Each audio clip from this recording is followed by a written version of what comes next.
Parashat Shavua, qui s'appelle Parashat Vayakel, comme vous le savez fort bien. D'accord? Alors, les deux parchiotes, Troumat Tetzavé, vont parler des Kélim du Beth Amikdash, et l'autre, Tetzavé, parlait des habits du Kohen. Maintenant, les deux parchiotes, pour qu'ils finissent le livre, Vayakel et Pékouté, parlent également de la même chose, mot à mot pratiquement. C'est un remake, c'est une redite. Alors le Harizal explique, le Harizal écrit dans ses livres que les 4 parachiotes correspondent aux 4 lettres du nom de Dieu, Yud-Ke Vav-Ke. C'est Keneged Yud-Ke Vav-Ke. Donc c'est-à-dire que les 2 premières parachiotes parlent de Yud-Ke, c'est-à-dire de la fabrication du Mishkan, mais à un niveau spirituel, au niveau de ce qu'on appelle les mondes cachés, Yud-Ke, alors que les parachiotes de maintenant, Vayakel Pekoudé, elles parlent de Vav-Ke, c'est-à-dire du monde dévoilé. Ce qui se traduit dans le langage courant, c'est que les 2 premières parchiotes, ça parle de la théorie, comment c'est sur le papier, le Mishkan, et les 2 parchiotes de la fin, Vayakel Pekoudé, elles parlent de l'exécution, bravo, de l'exécution du Mishkan dans le concret. C'est pour ça que dans les parchiotes, il y a écrit Vayas, Vayas, Vayas, il a fait. Alors que dans l'autre, il y a écrit il fera. Au début, il dit il devra faire comme ça, il devra faire comme ça. Alors dans celle-là, il y a écrit il a fait comme ça, et il a fait comme ça, et il a fait comme ça. Donc c'est maintenant que le travail est fait, qu'on raconte comment il aurait dû être et comment il a été. D'accord? Donc ça veut dire que le Mishkan, le Beth Amikdash, qu'il soit le premier, le deuxième ou le troisième, ou le Mishkan, ou même tous les Mishkanot qu'il y a eu à Shiloh et à Nov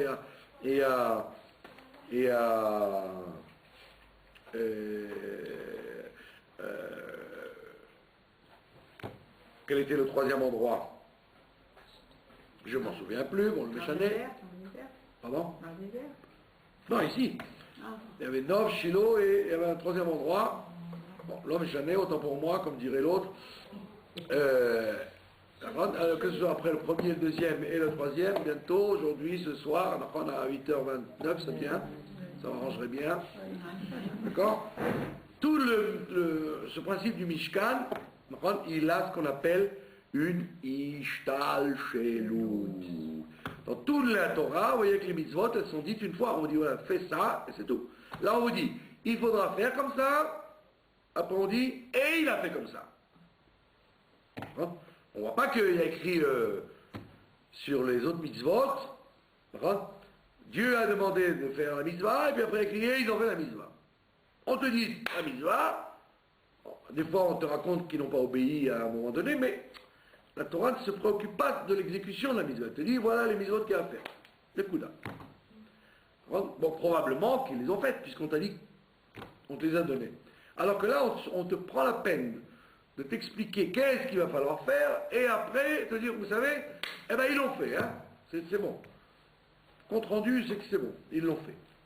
Et là, on apprend, d'après ce Harizal, Yud-Ke Vav-Ke, qu'il y a une hiérarchie, il y a une ishtalshelut, il y a une hiérarchie, un enchaînement de la mitzvah de construire le temple, c'est-à-dire de faire descendre Dieu dans ce monde-là.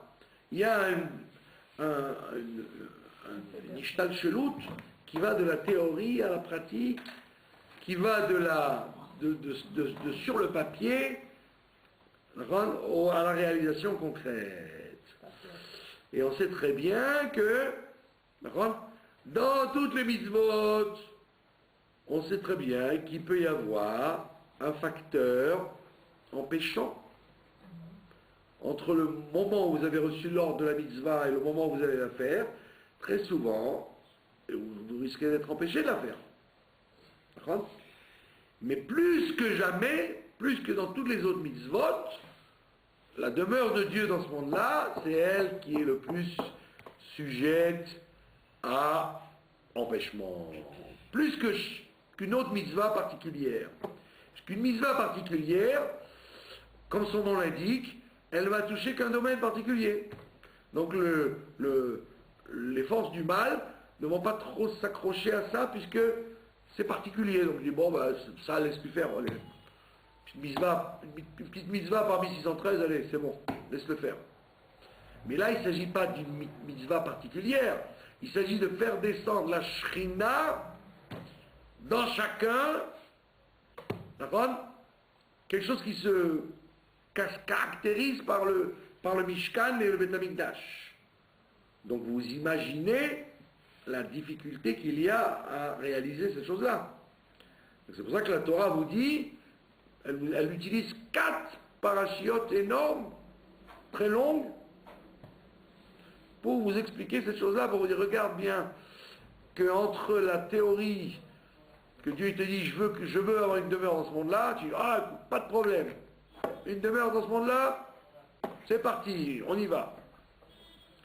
C'est pas si parti que ça, la preuve c'est que la demeure de Dieu dans ce monde-là, à chaque fois, elle a été démolie et elle a été remise en cause. Mais vous voyez qu'on est encore en galoute. Donc c'est-à-dire le troisième Beth Amikdash, il n'est pas encore descendu. Ça veut donc dire que c'est extrêmement difficile de faire atterrir la théorie de la demeure de Dieu dans ce monde-là. Vous avez compris? Et pour quelle raison c'est tellement difficile? C'est parce qu'il y a entre le Yud-Ke et le Vav-Ke, entre Yud-Ke et Vav-Ke, il y avait une paracha au milieu, qui s'appelait la paracha du Vaudor.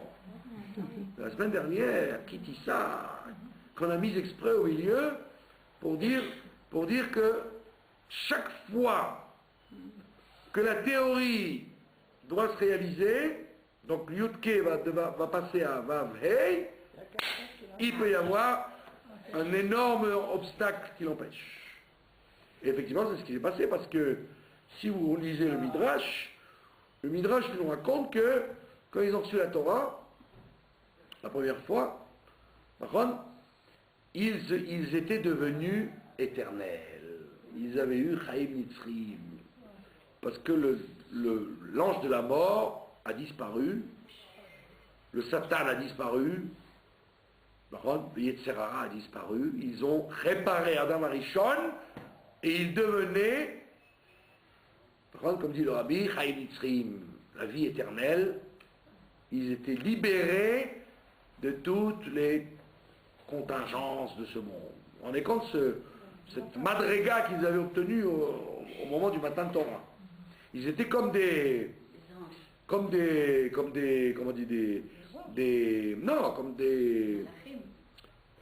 comment on appelle ça? Comme des tzadikim, qui ont la lumière du divin sur eux, comme Adam Arishon avant la faute. Vous vous rendez compte? C'est-à-dire que toutes les créatures les auraient vus avec prosternation. Et ces idiots que nous étions, c'était nous, ont tout gâché, et ils ont tout gâché, c'est ce qu'on appelle retour à la case départ.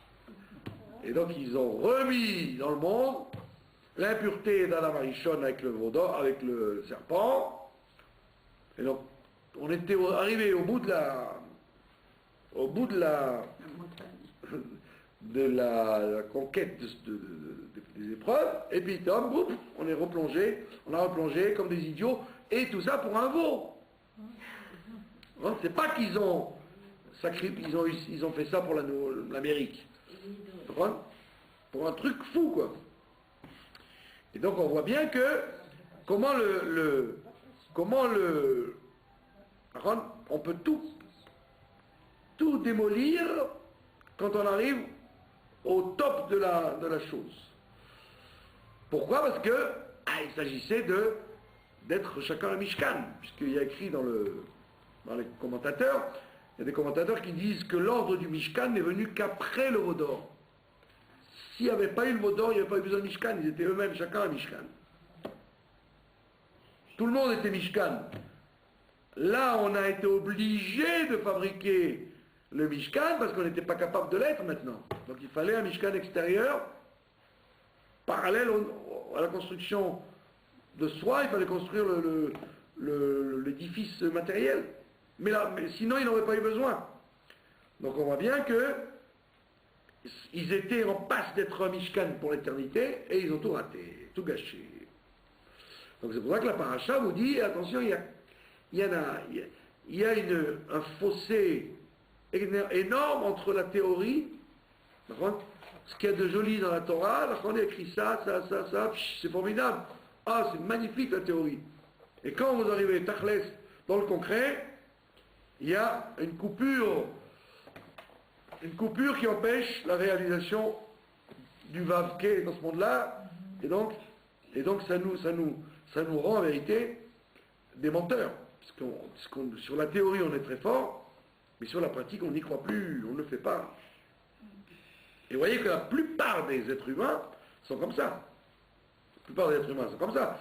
Ils vous disent, c'est vrai qu'il a écrit ça, mais qui suis-je? Qui sommes-nous pour réaliser ce qu'il a écrit? Vous avez compris?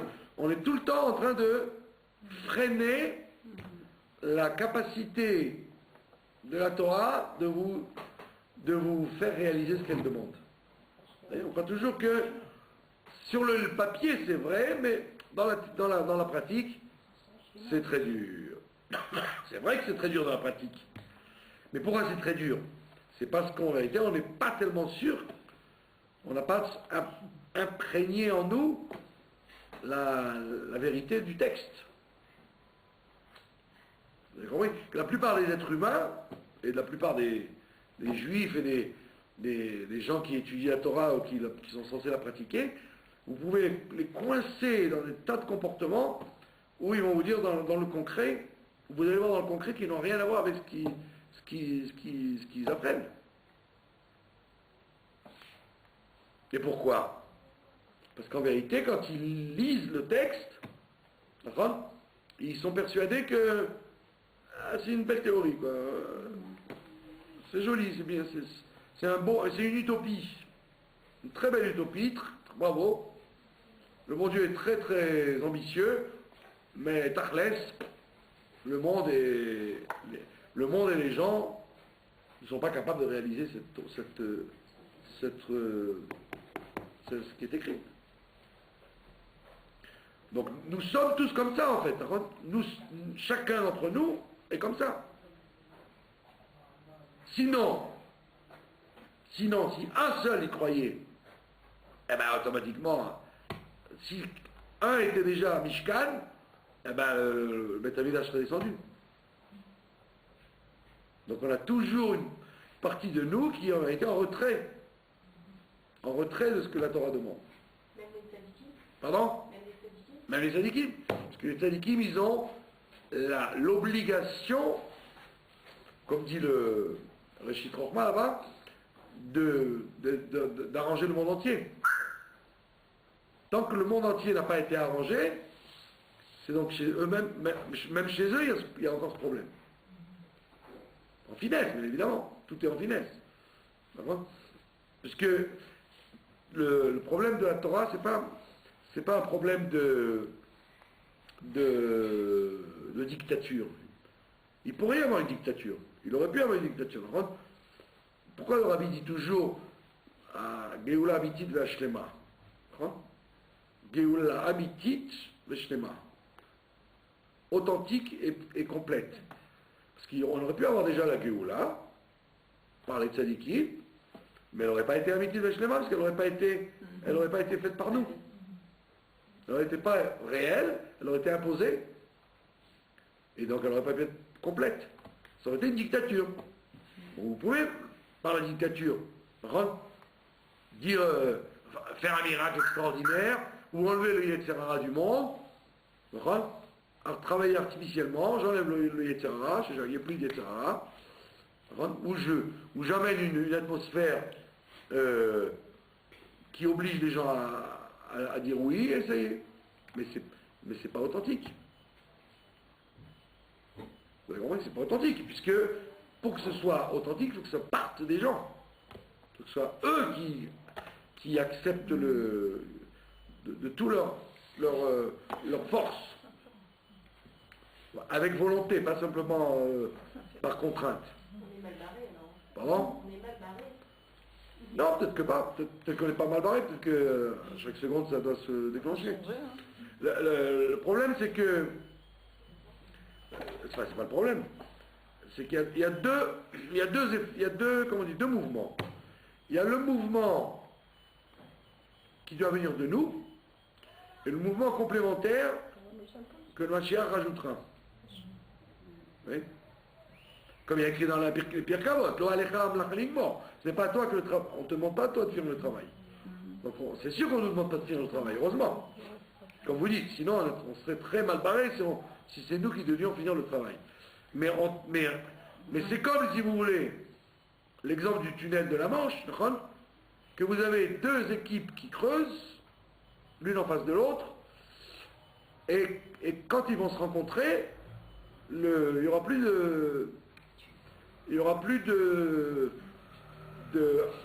d'obstacles entre les deux pays. Donc, peu importe la vitesse de creusage, si les Anglais creusent plus vite que les Français, alors ils avanceront plus vite, mais ok, en fin de parcours, on va de toute façon se retrouver. Donc, le bon Dieu, lui, creuse de son côté, avec les tzadikim, et il nous dit, mais creusez aussi de votre côté. Mais si tu es là-bas, de l'autre côté avec ta pioche et tu fais rien, tu dis, bah j'attends que ça vienne. Alors, tu dis non, là, le contrat, c'est que tu dois aussi creuser. Même si l'un va plus vite que l'autre, ok, c'est-à-dire, mais au moins tu dois creuser. Si on a pris des photos et on voit que vous faites rien, eh ben nous aussi on s'arrête de l'autre côté. Donc ça veut dire qu'on ne vous demande pas on vous demande pas de creuser comme le bon Dieu. On ne vous demande pas de faire ce que le rabbi fait, de manipuler les montagnes, non, on ne vous demande pas d'être David Ameller, on vous demande, avec ta pioche, de creuser un peu. Que la photo soit faite, tu vas la creuser. Hein. Et après c'est sûr que les deux vont se rencontrer. Donc on n'est pas mal barré forcément, puisque c'est sûr que les deux creusent. Et quand vous ne voulez pas travailler, l'autre il travaille. Il y a toujours du travail qui est fait, qui s'accumule. Donc le travail de base, c'est que nous on s'y mette, et le Moshe Rabbeinu, il fait le travail complémentaire jusqu'à ce qu'on arrive à la descente de la Shrina, puisque la fin de la paracha, par la suite, va dire que Dieu a fait descendre sa Shrina. C'est sûr qu'il a fait descendre.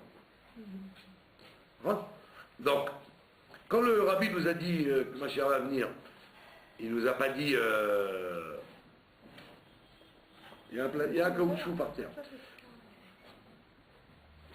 Et quand il nous a dit que Mashiach va venir, il ne nous a pas dit si vous voulez. Il nous a dit va venir.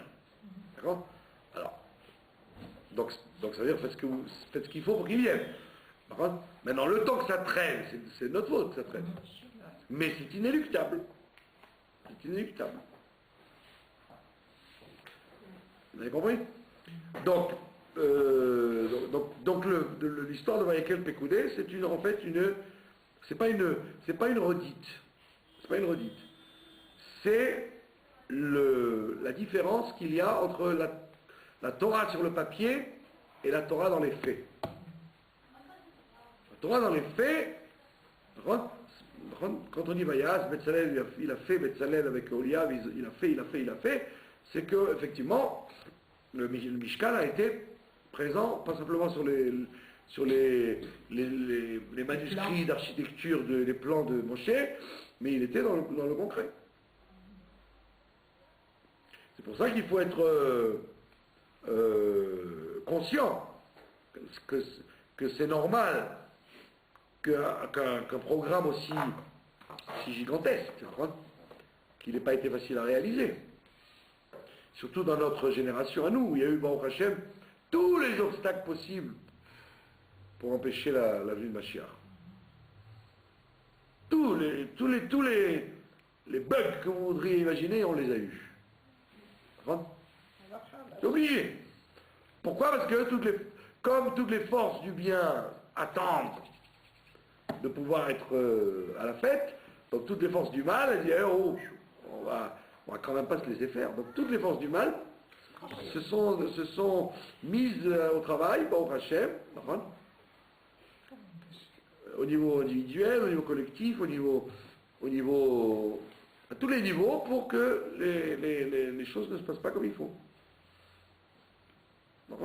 Donc c'est très important de savoir ça, sinon on ne comprend plus du tout pourquoi la Torah répète 2 fois les mêmes choses. Maintenant, qu'est-ce qu'il y a de particulier dans Vayakel? Parce qu'on a dit que c'était Yud Ke, Trouma Tetzavé c'est Yud Ke, et Vav E, Vav c'est Vayakel, c'est le Vav, et c'est la réalisation finale dans Pekudei. Donc notre paracha à nous, elle est particulière parce qu'elle est liée avec le Vav. C'est quoi le Vav? C'est Vayakel. Ça veut dire le rassemblement de toutes les forces. Rassemblement de toutes les forces. C'est pour ça que, comme a dit le bon Dieu, il a dit à Moshe, Vayakel, rassemble tout le monde. C'est pour qu'il y ait une fabrication du Mishkan, il faut être tous ensemble. Il faut être tous ensemble. C'est-à-dire cette fameuse difficulté de la hardout, de travailler ensemble. D'accord? Alors, et c'est pas shoot, que pour qu'il y ait une hardout, vous avez 2 options. À l'époque, il y avait des facteurs extérieurs pour nous obliger à ce qu'il y ait de l'hardout. Des facteurs extérieurs. Des drames, des antisémites, des épidémies, des problèmes graves quoi, qui obligeaient les gens à s'unifier. Comme dans l'explication du ghetto. Là, les gens, au départ, les gens s'imaginent que c'est les goïms qui ont fabriqué le ghetto. Non, c'est pas vrai, les ghettos, c'est les juifs qui se les ont fabriqués. Ils voulaient être ensemble. Pour être à l'aise entre eux. D'accord? Et quand ils n'avaient plus envie d'être ensemble, alors ils quittaient le ghetto. Ils voulaient s'assimiler ou ils voulaient s'émanciper, ils quittaient le ghetto. Donc le fait d'être ensemble, c'était une volonté. Quelque chose de volontaire. Maintenant, quand les Juifs ne voulaient pas être ensemble, alors ce sont les goïms qui ont inventé, qui les ont obligés à être dans un ghetto. Mais historiquement, c'est eux qui ont commencé à être ensemble. C'est pas les antisémites. C'est les juifs qui se sont fabriqués un quartier où ils vivaient tous ensemble. Alors, on dit que le premier ghetto, c'est en Italie, ghetto. Mais c'est parce qu'en vérité, historiquement, il y en a eu bien avant des ghettos. Dans chaque pays juif, ils vivaient dans un quartier à eux.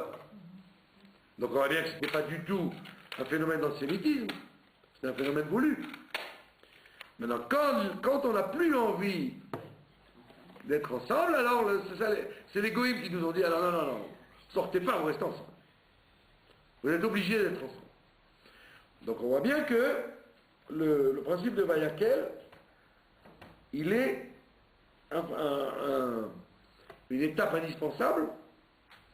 Et donc à chaque fois dans l'histoire, il y a eu des tyrans, des gens particuliers qui se sont chargés de nous faire du Vayakel, comme avec Apurim, Aman s'est occupé de nous Vayakeliser, de nous rassembler. Maintenant on est arrivé à la fin du film. D'accord ? Il n'y a pas que moi qui l'espère, j'espère que vous aussi. C'est pas Dallas, il y a toujours un nouvel épisode. On est arrivé à la fin du film, à la dernière séquence, et là, à la dernière séquence, le rabbi vous dit, d'accord, eh bien, il n'y aura plus de Haman. Vous allez faire du Vayakel tout seul. Vous allez vous obliger à vous unifier. N'attendez pas les doux pogroms et la magnifique Shoah et la fabuleuse acquisition. Non, maintenant je veux que vous soyez des grands enfants. C'est que vous n'ayez pas besoin du bâton du professeur. Tout seul, comme un grand. C'est pour ça que tous les prêcheurs de malheur, etc., les Amnon Yitzhak, les Minéem, et tous ces babas qui veulent avoir des scoops dans le monde, ils font des faux pshatim entièrement. Aussi les futurologues et les rabbinim et les astrologues, ils font des faux pshatim. Parce que le bon Dieu ne veut pas, c'est pas qu'on est gentil, c'est pas qu'on est tzadikim, c'est pas qu'on est mieux, c'est parce que l'exercice, il est plus dur quand il n'y a pas Hitler. De s'unifier sans qu'il y ait de raison extérieure, c'est beaucoup plus difficile à faire que quand il y a une raison extérieure.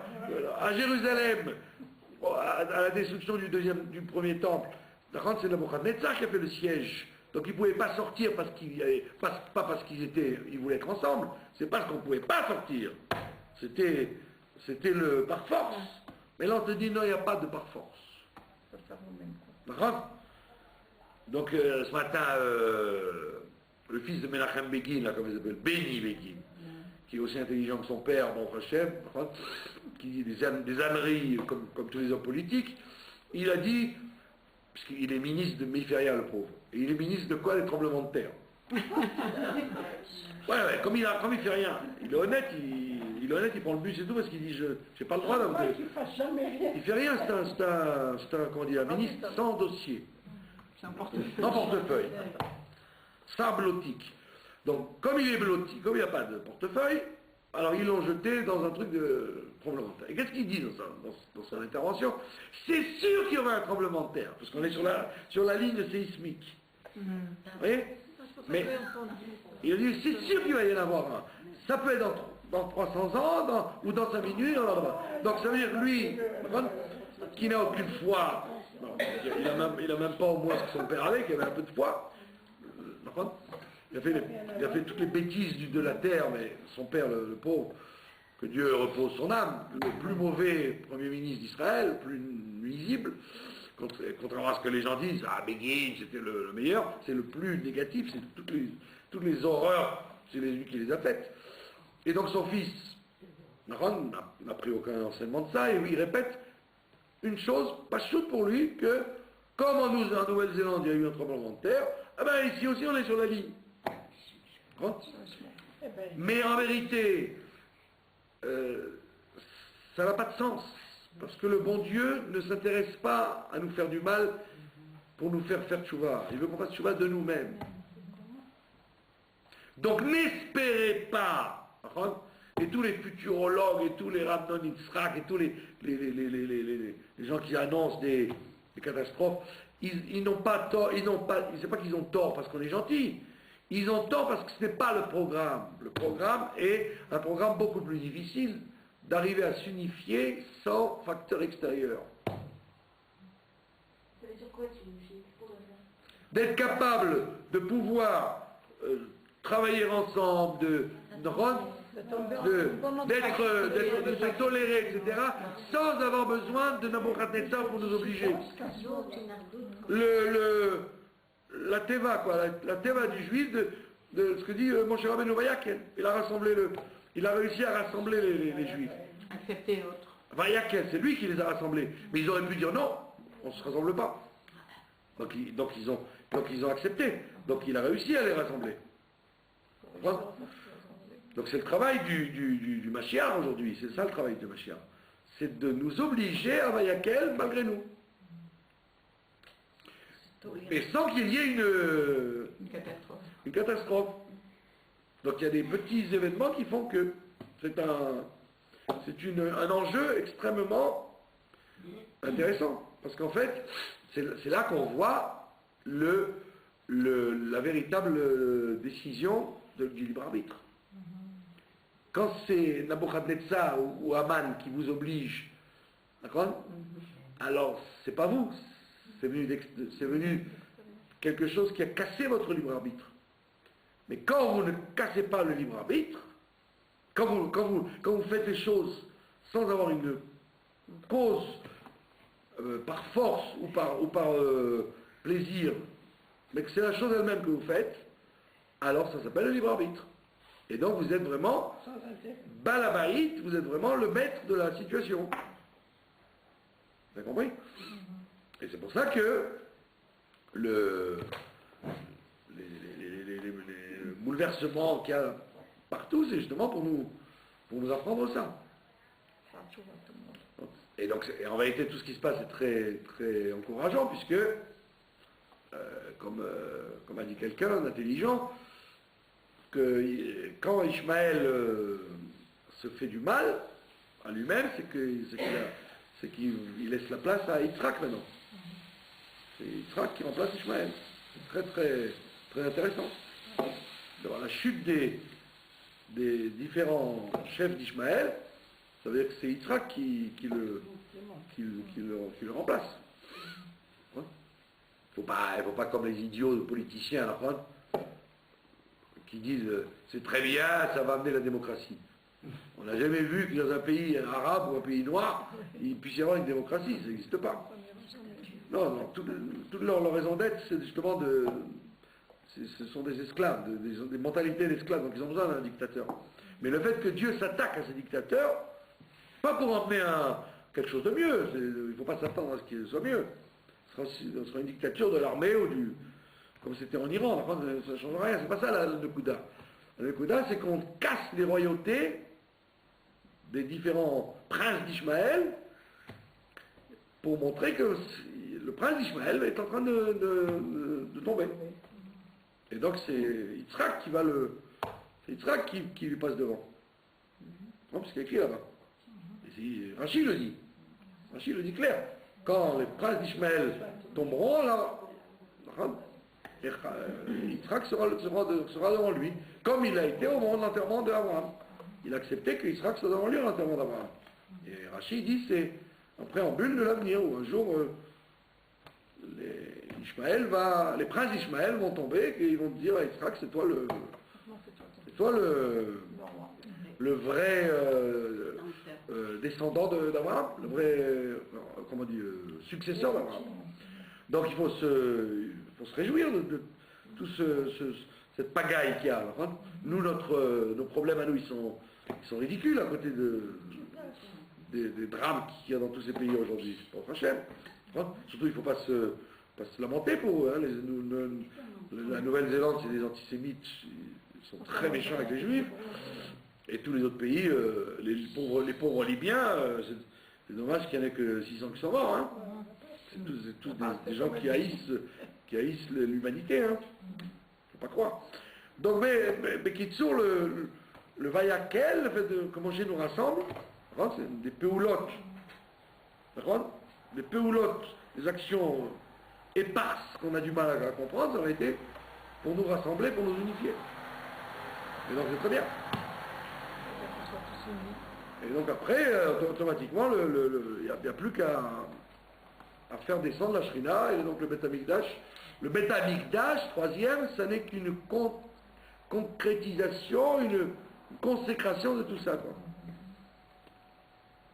Alors maintenant vous dites on est mal barré, on est bien barré, je ne sais pas. Moi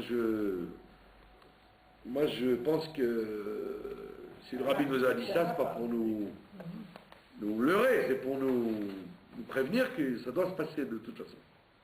Donc il faut être courageux, quoi. Voilà. Donc Bezrat Hashem, le troisième Beth Amikdash va se dévoiler à nos yeux, parce que nous sommes des gens méritants. Amen.